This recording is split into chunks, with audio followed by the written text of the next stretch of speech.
Chapter 6, Part 2. No voiceovers for the first part, but I wanted to keep the video in anyway just because it's fairly straightforward, but you can get lost if you don't know exactly where to go. Okay. But it's you're just kind of making your way through the train tracks, finding your way to go.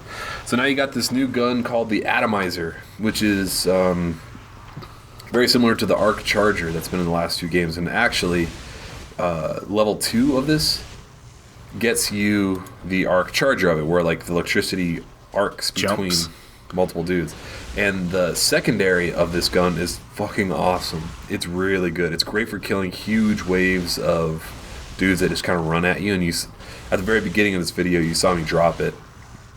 It creates a black hole and just sucks everything that's close to it into it and basically kills it. Sounds good. It won't. Actually, I don't know. I've never used it against anything other than like the kind of weak enemies that there's just hundreds of them. Where it would, you would waste a ton of ammo trying to kill them with other guns. But it's super effective against, large waves of relatively weak guys.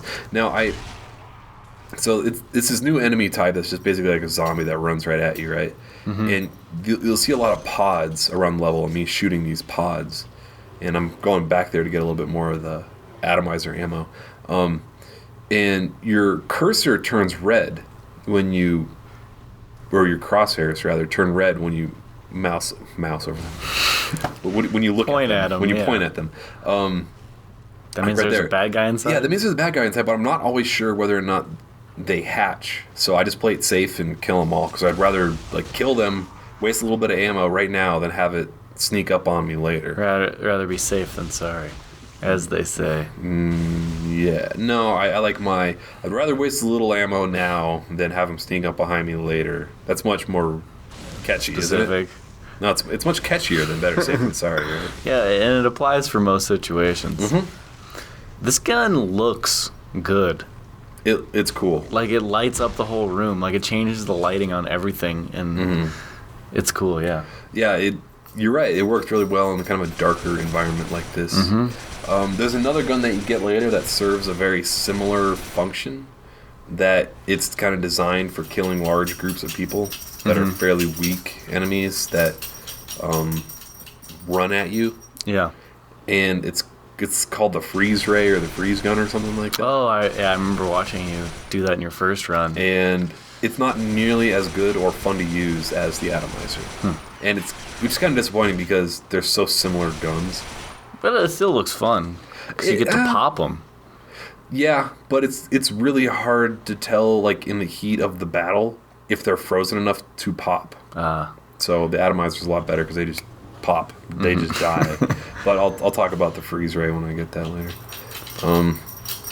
So even though I have no ammo for this gun right now, I still have 2 secondary rounds for it. So I'm kind of waiting for a large group of dudes to kind of gather, even though I just wasted on those. Not wasted, but I'm going to try to run around and get a couple more to spawn and run at that thing. Yeah. And it looked like I got a couple extra kills with it. Now, okay, so this game is carried over from a previous game, but you don't keep all weapons at all times. You still have to get the weapon. Right, exactly. Your progress at leveling up the weapons carries over from a previous playthrough. But not having them. Exactly. Like right now, I don't have the rocket launcher. Right, okay. So a lot of the other guns. Yeah, that's less of a... And it's kind of strange in this game, too, compared to Resistance 1 and 2.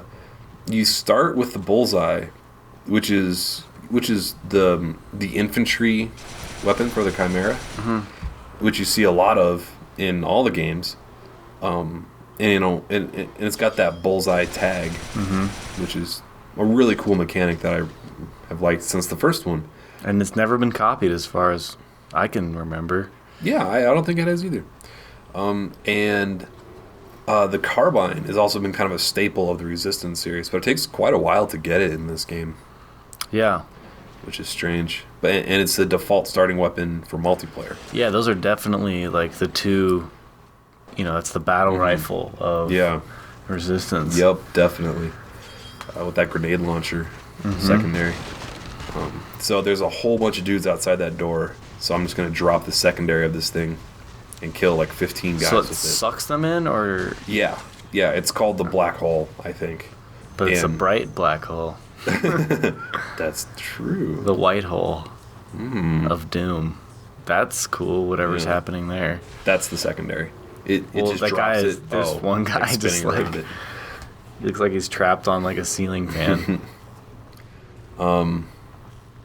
Yeah.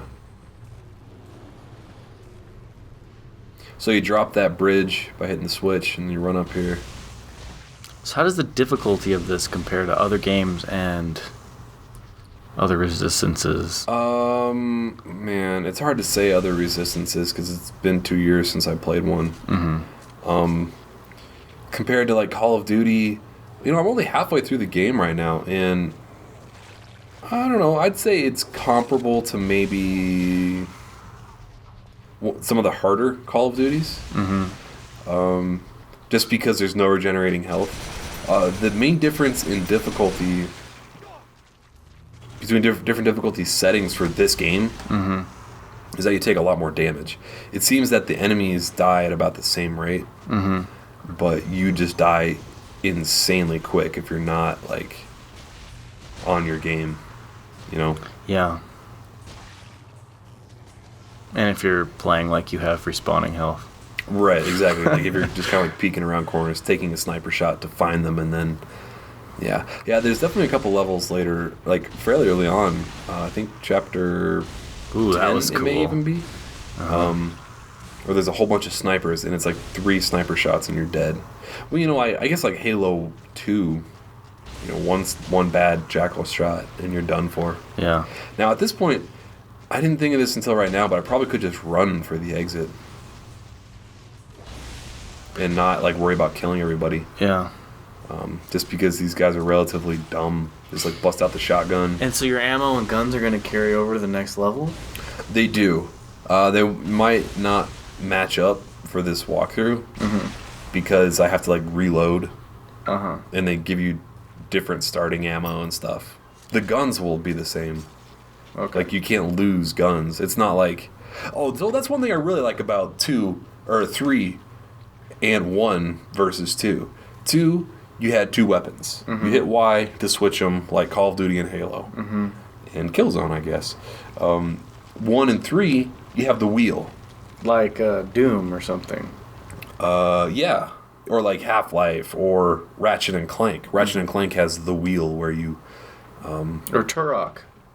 That's Turok too 2. Turok dated. 2. Too dated of a reference. No one knows what you're talking about. So this is kind of a cool section that I actually kind of. It's weird. So when you go to the top of the stairs here in a minute, there's a whole bunch of these leapers. Oh, is this the right video? Yeah, I think it is. Okay, so you get a sniper rifle right here in a second.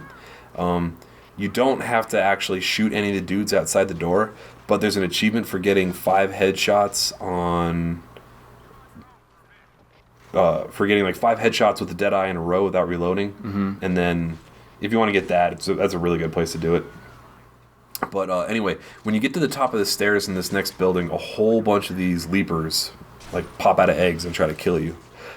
And if you run forward to the door that leads you to the next area, just like sprint for it, it gets stuck and it says loading, but the game is still going, and you will get fucked up by the leapers, and you will die if you're on the hardest difficulty. So what I'm doing right here is I'm just waiting for the game to like progressively load past the door, and the door like shuts behind you. So I'm waiting for the game to load before I load the door. Okay. And then in a second, I'm just going to save my ammo by like running right past all the guys Okay. and saying I don't really want to kill them. That is a weird... It's a really weird thing. I've never seen a game give you a loading, like big fucking loading thing right in the middle of the screen, and You can still play. and you can still play. Like some games you hit like the select button and brings up the menu that makes it interactive, but like this right there, sometimes it'll just say loading, and you can't do anything about it. It's really weird.